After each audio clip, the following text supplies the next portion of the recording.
আমাকে যে মানুষটি বিয়ে করল তার আগের স্ত্রীর একটা ছেলের সন্তান আছে। তার স্ত্রী মারা গেছে। এখন তার ছেলেটিকে দেখাশোনা করার জন্য আমাকে বিয়ে করেছে। ছেলেটার নাম সাজু, বয়স 11-12 বছর হবে। আমিও জেনেই বিয়ে করেছিলাম। আমার স্বামী আমায় বিয়ে করেছিল তার কারণ তার ছেলে সাজুকে দেখাশোনা করার জন্য। কিন্তু সাজু ছেলেটি আমার দিকে খারাপ দৃষ্টিতে চেয়ে থাকত। আমি বুঝতে পারতাম সে আমার কাছে কি চায়। একদিন স্বামী একটা কাজে শহরে চলে গেলেন, আর এর মধ্যে বাড়িতে কেউ ছিল না। রাতে সাজু বলল, মা, আমি আমার রুমে একা ঘুমাতে পারবো না। অথচ তার বাবা বাড়িতে থাকতে সে তার নিজের রুমে ঘুমাতো। আমার রুমে ঘুমানোর জন্য আমার প্রতি রাতে বলতো, আমার আসল মা বেঁচে থাকলে আমাকে না করতে পারত না। তুমি মুখে মুখে না করে দিলে, এসব বলে কান্না করতে লাগলো। আমি বলেছিলাম, এখন তুমি বড় হয়েছ, তোমার আলাদা রুমেই ঘুমাতে যাওয়া উচিত। সাজু মাঝে মাঝে আবদার করত আমি যেন তাকে গোসল করিয়ে দেয়। একদিন তার কান্না দেখে এবং কেন আমার রুমে ঘুমাতে চায় এই বিষয়টা জানার জন্য আমি বললাম, ঠিক আছে, তুমি আজ আমার রুমে থাকবে। রাত যখন 2টা বাজে তখন সাজু আমার সাথে যা করেছিল তা শুনলে তোমাদের চোখ কপালে উঠে যাবে। তাহলে আসল ঘটনাটা বলি। আজ আমার বিয়ে হয়েছে। বাকি সব নতুন বধূর মতো আমিও আমার বাসরাতে বসে আছি। কিন্তু আজ আমার মনে নেই কোনো সংকোচ, নেই কোনো স্বপ্ন, আর নেই নতুন সংসার সাজানোর ইচ্ছা। কারণ আজ প্রথমবার নয় যে আমি এভাবে নতুন বধূ সেজে বসে আছি। এর আগেও ছিল এরকম একটি রাত যে কারো জন্য এভাবেই বসেছিলাম। আজ হয়তো সব একই রকম, শুধু মানুষটি বদলে গেছে। হঠাৎ দরজা থেকে কারো আসার আওয়াজ শুনলাম। সে আর কেউ নয়, আমার নতুন স্বামী শাহজাহান। আমি উঠে সালাম করলাম। শাহজাহান বলল, সালাম করা লাগবে না, বরং আপনি বিছানায় যেয়ে শুয়ে পড়ুন, আমিও সোফায় শুয়ে পড়ি। সালমা বলল, না না, আপনি বিছানায় ঘুমান, আমি সোফায় থাকতে পারবো। শাহজাহান বলল, দেখুন, আমরা দুজনের কেউ এ বিয়েটা মানি না। দুজনেরই আলাদা আলাদা কারণ আছে বিয়েটি করার, কিন্তু আমরা একজন অন্যজনের সম্মান তো করি। আর আমি এরকম ব্যক্তি না যে নিয়ে আরামে বিছানায় ঘুমাবে আর কোনো মেয়েকে এভাবে সোফায় কষ্ট করে ঘুমোতে দিবে। আপনি আমার স্ত্রী, তাই আপনার খেয়াল রাখা আমার দায়িত্ব। আর আপনি যদি আমার এতটুকু সম্মান করেন তবে বিছানায় যেয়ে ঘুমিয়ে পড়ুন। আমিও মাথা নেড়ে সম্মতি দিলাম আর বিছানায় যেয়ে শুয়ে পড়লাম। এবার বলি আমাদের বিয়েটা কিভাবে হলো। মিস্টার শাহজাহান চৌধুরী শহরের অনেক বড় একজন ব্যবসায়ী। আমাদের বিয়েটা পরিবারের সম্মতিতেই হয়েছে। বলতে গেলে পরিবারের জন্যই হয়েছে। অবশ্য আমাদেরও অসম্মতি ছিল না। আজ আমরা দুজনে এক পবিত্র বন্ধনে আবদ্ধ, কিন্তু এ বন্ধনে কোনো মনের জায়গা নেই। কারণ আমাদের দুজনের মনেই যে অন্য কারো নাম আগে থেকেই লেখা। মানে দুইজনের মন অন্য কারো মায়ায় জড়িত। অন্য কারো কাছে আমাদের মন বন্ধক রয়েছে। ভাবতেই চোখ দিয়ে এক ফোঁটা জল বয়ে গেল। বিয়েটা দুজনেই করেছি, কিন্তু এ বিয়েতে কোনো ভালোবাসা নেই, শুধু রয়েছে দায়িত্ব। তা নিয়ে আমাদের বিয়ের আগেই চুক্তি হয়েছিল।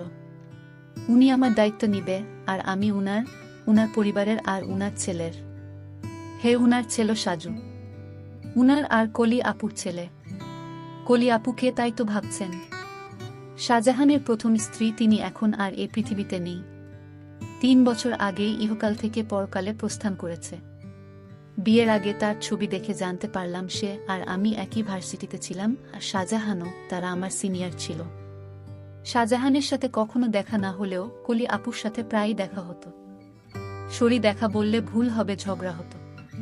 উনি আমাকে তেমন একটা দেখতে পারতেন না, এর কারণ ও আছে, আমি অনেক দুষ্ট প্রকৃতির ছিলাম। আর উনার সব টাইটেল নাকি চুরি করেছিলাম, তা উনি শুধু ভাবতেন অবশ্য। আজও হয়তো থাকলে আমার সাথে ঝগড়া করতেন, উনার স্বামীকে চুরি করেছি বলে অপবাদও দিতেন। কিন্তু উনার স্বামীর উপর তো আমার কোনো অধিকারই নেই, কারণ আমি উনাকে নিজের স্বামীই মানতে পারিনি।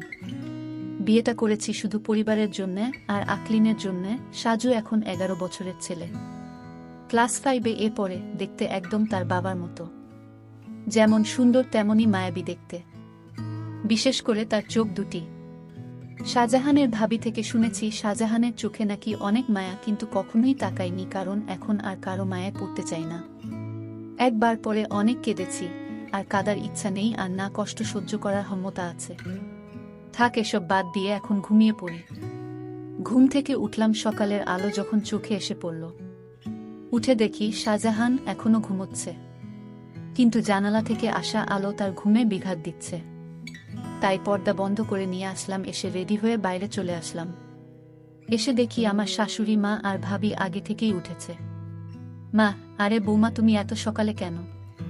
সালমা বলল, আসলে মা ঘুম ভেঙে গিয়েছিল তাই। ভাবি, তা ঠিক আছে, কিন্তু আমাদের নতুন বউ, না কোনো সাজ না কোনো গয়না। যাও পরে আসো। ভাবি, আসলে আমার সাজা পছন্দ না। ভাবি বলল, জানি, তাই তো গতকাল নিজের বিয়েতেও সাজনি। মা বলল, বিয়েটা কি তেমন ভাবে হয়েছে নাকি তোর দেবরের জন্য কিছুই করতে পারলাম না? ভাবি বলল, থাক মা, বাদ দেন। মা, আর আমাদের নতুন বউ তো এমনিতেই চাঁদের টুকরা, ওর সাজা গুজা লাগবে না। ভাবিস, আমি বুঝি সুন্দর না? মুখ গোমরা করে মা বলল, তুই ও খুবই সুন্দর, কিন্তু মা জানো, আমি ছেলে হলে ঠিকই আমার দুই ভাবির প্রেমে পড়তাম। পিছন থেকে এসে মাকে এসে বলল, ভাবি বলতো ছোট ভাবির প্রেমে পড়তি। অবশ্য আমিও পড়তাম, আমার জালটা এতই সুন্দর। সবাই হাসাহাসি করতিসে। সালমা বলল, মা আমি আপনাদের জন্য চা বানিয়ে আনি। মা বলল, আরে না, তুই বস, আমরা সব করব। সালমা বলল, মা আমার ভালো লাগে না এমনি বসে থাকলে মা, কিন্তু। সালমা, প্লিজ মা। ভাবি বলল, আচ্ছা তাহলে আমি সাহায্য করি, আর সাথে অনেক গল্পও করব, কেমন? সালমা, আচ্ছা। সালমা চা বানালো আর রানু ও ভাবির সাথে গল্প করল। আসলে গল্প করছিল না, শুধু শুনছিল। চা বানানো শেষে নিয়ে আসে। এসে দেখে মা, বাবা আর শাহজাহানের ভাইয়া বসে আছে। বসে বসে গল্প করছে। সবাইকে চা দিল। বাবা, বাহ, অনেক মজা হইছে, তোমার মার চায়ের থেকেও মজা হইছে। ইমন, হ্যাঁ, অনেক অনেক ভালো হইছে। রানুকে একটু চা বানানো শিখিয়ে দিয়ে। কি বানায় টেস্ট বুঝি না।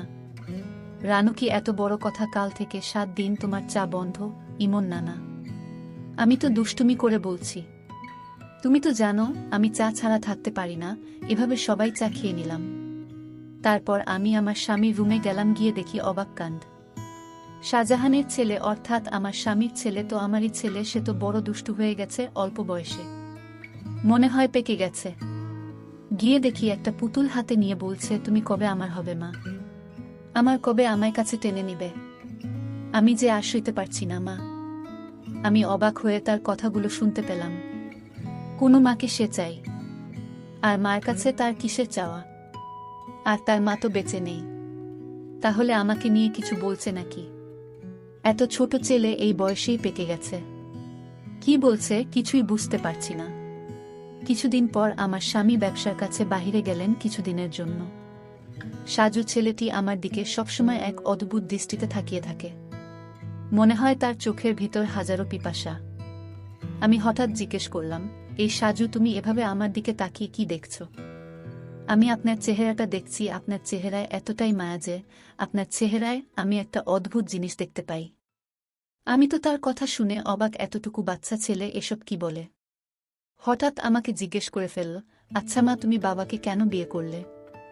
আমি বললাম, দেখো তুমি ছোট মানুষ, আর তাই তোমাকে দেখাশোনার জন্য তোমার বাবা আমাকে বিয়ে করেছে। সাজু ইদানিং দেখছি আমার দিকে অদ্ভুত দৃষ্টিতে তাকিয়ে থাকে। আমি যেখানে যাই সেখানে আমাকে ফলো করে। আমি গোসল করতে গেলাম। সাজু বলতেছে, মা, অনেক দিন হলো আমার মা আমাকে গোসল করিয়ে দেয় না, আমাকে ভাতও খাওয়াইয়া দেয় না। মা, তুমি তো আমার মা, যেহেতু আমার আগের মা মারা গেছে।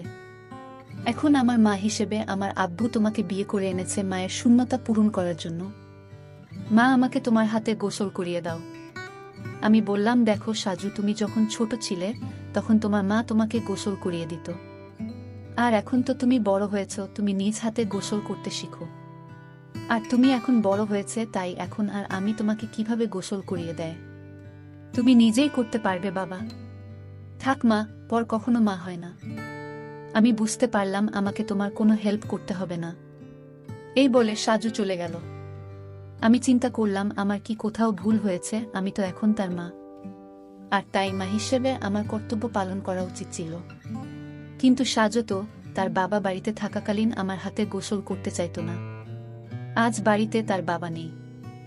আসলে কারণটা কি? বিষয়টা আমি কিছুই বুঝতে পারছি না। এসব ভাবতে ভাবতে রাতের রান্না শেষ করে আমার রুমে গিয়ে সাজুকে ডাক দিলাম। গিয়ে দেখি আমার একটা ছবি হাতে নিয়ে ছবিটির সাথে কি যেন বলছে, আর ছবিটির সাথে এক অদ্ভুত আচরণ করছে, আর বলছে আমার মনের আশাটুকু কবে পূরণ হবে মা। সাজু চোখের পানি ছেড়ে কান্না করছে আর বলছে। আমি ডাক দিলাম, সাজু তুমি কান্না করতেছো কেন, তোমার কি হয়েছে? কিছু হয়নি মা, আমি আসছি, তুমি যাও। আমি এক গভীর চিন্তায় পড়ে গেলাম। সাজু আমার কাছে কি চায়? তার দৃষ্টিভঙ্গি আমার কাছে স্বাভাবিক মনে হচ্ছে না। সাজু খেতে বসলো আর তার মাকে বলতে লাগলো, মা আজ রাত আমি তোমার রুমে ঘুমাবো। আমার ওই রুমে একা একা ঘুমাতে ভয় লাগে। আমি বললাম, সাজু তুমি এখন বড় হয়েছ, তোমার ভয় পাবার কথা না, তুমি তোমার রুমে ঘুমাও, কিছু হবে না। সাজু আমার কথার জবাবে বলল, আরে মা, আমার আসল মা যদি বেঁচে থাকতো তাহলে এভাবে মুখে মুখে না করতে পারতো না। আমার সব ইচ্ছা আমার মা পূরণ করত। আচ্ছা সাজু, তোমার কাছে একটা প্রশ্ন, তোমার আব্বু যখন বাড়িতে ছিল তখন তুমি তো তোমার এসব আবদারের কথা বলতে না। এখন তোমার আব্বা বাড়িতে নেই আর এখন তোমার অনেক আবদারের কথা বলছো কেন বাবা? মা তুমি আমার কষ্ট বুঝবে না? আমি তো কিছুই বুঝি না, সব তুমিই বুঝো। এসব কথা বাদ দিয়ে এখন ঘুমাতে যাও, রাত অনেক হয়েছে। সাজু চোখের পানি ছেড়ে তার রুমে চলে গেলেন, আর আমি শুয়ে শুয়ে সাজুর আবদারের কথা ভাবতে লাগলাম। সাজু আমার রুমে ঘুমাতে চাই, তার নাকি নিজের রুমে থাকতে ভয় করে। আবার বলে তাকে গোসল করিয়ে দিতে, আমার ছবিটি হাতে নিয়ে ছবিটির সাথে গুনগুনিয়ে কি জানি বলে। না, আমি কিছুই ভাবতে পারছি না। এসব ভাবতে ভাবতে আমার কিছুতেই ঘুম আসছে না। হঠাৎ সাজুর রুমে একটা আওয়াজ শুনতে পেলাম। আমি জানালা দিয়ে উকি দিয়ে দেখি ছবিটি হাতে নিয়ে ছবির সাথে এক অন্য রকম আচরণ করছে, আর মাঝে মাঝে হাসছে, আবার কান্নাও করতেছে। আমি এসব ভাবতে ভাবতে পাগলের মতো হয়ে গেলাম, কিছুতেই ঘুমাতে পারছিলাম না। কিন্তু হঠাৎ আমার মাথায় একটা বুদ্ধি এলো। আসলে সাজু আমার কাছে কি চায় তাই আমার জানতে হবে। তাই আমি সিদ্ধান্ত নিলাম, আমি আমার রুমে তাকে থাকতে দিব, আর আমি ঘুমাবো না, ঘুমের ভান করে থাকব। তাহলেই বুঝতে পারবো আসলে সাজু আমার কাছে কি চায়, তা স্পষ্ট হয়ে যাবে। তারপর দিন আমি সাজুকে বললাম, সাজু আজ তোমাকে আমার নিজের হাতে খাবার খাইয়ে দিব, তুমি খাবে না? না মা, আমি তোমার হাতের খাবার খাবো না, কারণ তুমি আমার আবদার পূরণ করো না। ঠিক আছে বাবা, তোমার সব কথা রাখবো, তুমি এবার আমার হাতে রান্না করা খাবার খেয়ে নাও। সত্যি বলছো মা? হুম সত্যি, 3 সত্যি। এবার সাজু খুশি হয়ে সে আমার হাতের খাবার খেল। ঠিক আছে বাবা, তাহলে তোমার আজকে তোমার রুমে থাকতে হবে না, তুমি আমার রুমে ঘুমাবে, কারণ আমি এখন বুঝতে পারছি ওই বড় রুমে থাকতে তোমার ভয় লাগে, তাই না? হুম্মা, তাহলে তুমি আমার কষ্টটুকু বুঝতে পেরেছ মা। তারপর সাজুর বাবার ফোন আসলো, সে ফোনে জানিয়ে দিল আমার আসতে আরো 2-4 দিন দেরি হবে, তুমি ছেলের প্রতি খেয়াল রেখো। আমি মনে মনে একটু খুশিই হইলাম, কারণ যদি আমার স্বামী এসে পড়তো তাহলে সাজু আমার কাছে কি চায় তা হাতে নাতে ধরতে পারতাম না। ভালোই হলো। তারপর রাতের খাবার খেয়ে সাজুকে ডাক দিলাম, সাজু তুমি আমার রুমে আসো, আজ তুমি আমার রুমে ঘুমাবে। শুধু আজ নয়, যতদিন তোমার বাবা আসবে না, ঠিক ততদিন পর্যন্ত, বুঝলে? লক্ষ্য করলাম সাজু অনেক খুশি হয়েছে। তারপর রাতে ডিনার করে আমি ঘুমের ভান করে শুয়ে রইলাম। এইদিকে সাজুও শুয়ে পড়ল। রাত যখন 3টা বাজে তখন দেখি সাজু ধীরে ধীরে বিছানা থেকে উঠে পড়ল। তারপর হাত দিয়ে সিউর হলো আমি ঘুমাইছি কিনা। তারপর ধীরে ধীরে আমার কাপড়ের আঁচলটা বের করল, কারণ কাপড়ের আঁচলে আমার ঘরের আলমারির চাবি ছিল।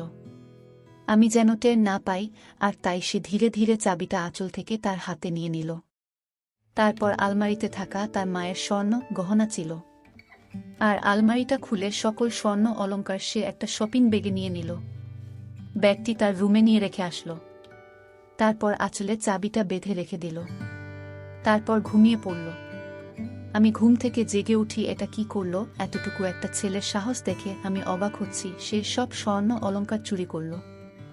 আর এই বয়সে তার এত স্বর্ণ বা টাকার দরকার কেন?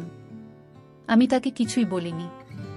সকালে উঠে সাজু বলল, মা তাড়াতাড়ি খাবার দাও, আজ একটু জলদি স্কুলে যেতে হবে। ঠিক আছে, আমি নাস্তা দিচ্ছি, নাও খেয়ে স্কুলে যাও। সে তাড়াহুড়া করে খাবার খেয়ে ব্যাগটি নিয়ে ঘর থেকে বের হতেই আমিও তার পিছু নিলাম। তারপর দেখলাম একটা স্বর্ণের দোকানে গিয়ে স্বর্ণগুলো বিক্রি করে দিল। তারপর এই টাকাগুলো নিয়ে কবরের চারপাশ বেড়া দেওয়ার জন্য কিছু সরঞ্জাম কিনল, আর সেই সরঞ্জাম নিয়ে গেল তার আসল মায়ের কবরের পাশে। আর মায়ের কবরের চারপাশে বেড়া দিয়ে কবরটাকে সুন্দর করে তুলল, যেন গুরু ছাগল যেতে না পারে। আমি সাজুর এই দৃশ্য দেখে অবাক হয়ে গেলাম। এতটুকুন একটা ছেলে মায়ের প্রতি কি ভালোবাসাই না দেখালো, কিন্তু চুরি করে কেন করল?